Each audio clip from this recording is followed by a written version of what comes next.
Greetings from Southern Yankee Homestead. This is your first time? Welcome. If you're a returning viewer, welcome back. Yep, 1 year review on the JL Eco Diesel. We've put about 15,000 miles on it, a little over 15,000 miles. So in 15,000 miles, we've averaged right around 28.5 miles per gallon. We are rural, so we are in a flat part of the country.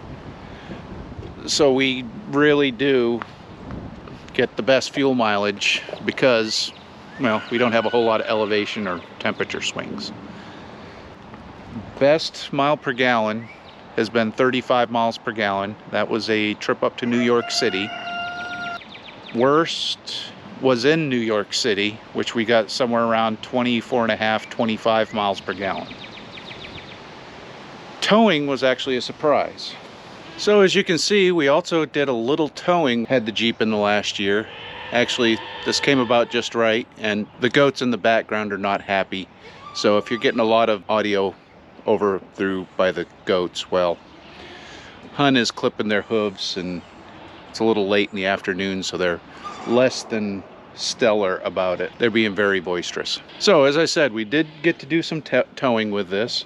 It is, well, if you don't know, this Daihatsu Hi-Jet at best is 1,400 pounds by itself, 750 for the trailer, and then we'll say 350 for passengers and another 100 pounds for everything in the Jeep. So at best, coming back we were, what's that, a little over a ton, imperial, not metric. Average fuel mileage, we were doing well, it's kind of hard to judge because in 5 hours we filled up on the way down, filled up on the way back. Some of it was 55, some of it was 35, some of it was 75. We averaged right around 20 miles per gallon towing at highway speeds, or doing whatever the speed limit was. I don't think that's too bad. As far as mods go, the only modification we've made is here in the back. We went ahead and, well, it's kind of dark and whatnot. We put a trailer hitch on it. There is a wiring harness as well associated with that. It is not the factory harness. It has a box. I think I filmed that when we did the install. At least I'm pretty sure I filmed that when we did the install. Haven't had any problems with that. Haven't had any problems with the Jeep. I've got one oil change in it, because, well, we're going by mileage, even though they say every 6 months, but we're running it up to town anytime we gotta go to town. This has turned into our family travel vehicle. Anytime we go anywhere that we're not towing the camper, we take the Jeep. Whether it's to the local YMCA, going to my sister's, or just going out in town to do something with the whole family, this is what we take. Even if we're taking the dogs. There's even room in the back for the dogs. Yeah, I think we do have one recall outstanding on it, but we haven't, it's not anything major. If it was, I would have taken it in already, but we're waiting for the next oil change. I think it's just a quick programming. An interesting thing, found out here recently. Didn't know it when I bought it, but apparently 2022 was the last year for the JL Eco Diesel. So your only option now is maybe a holdover or used market. No, ours is not for sale.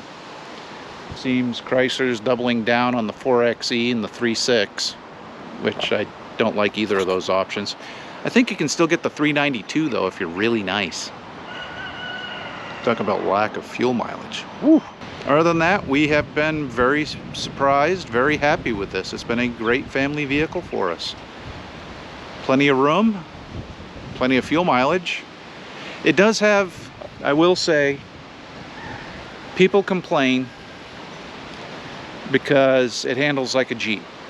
Well, having owned from 87 to 2022 Wranglers, as well as Liberties and Cherokees in the past, it's the aerodynamics of a cinder block. If you want a vehicle that handles like a car, buy a car. If you don't mind having a little bump steer and be blown around the highway a little bit, you know, just have a little roll steer. You go into a corner and the body rolls and you get a little steer there. It does have those quirks to it. I say quirks because, again, it's a Jeep. It's made for off-road and on-road, but any of you longtime Jeep owners know this is a far cry from an '87 Wrangler. Leaf-sprung, two-door, yeah, those things. I can't believe I drove one of those across the country without air conditioning. Whew.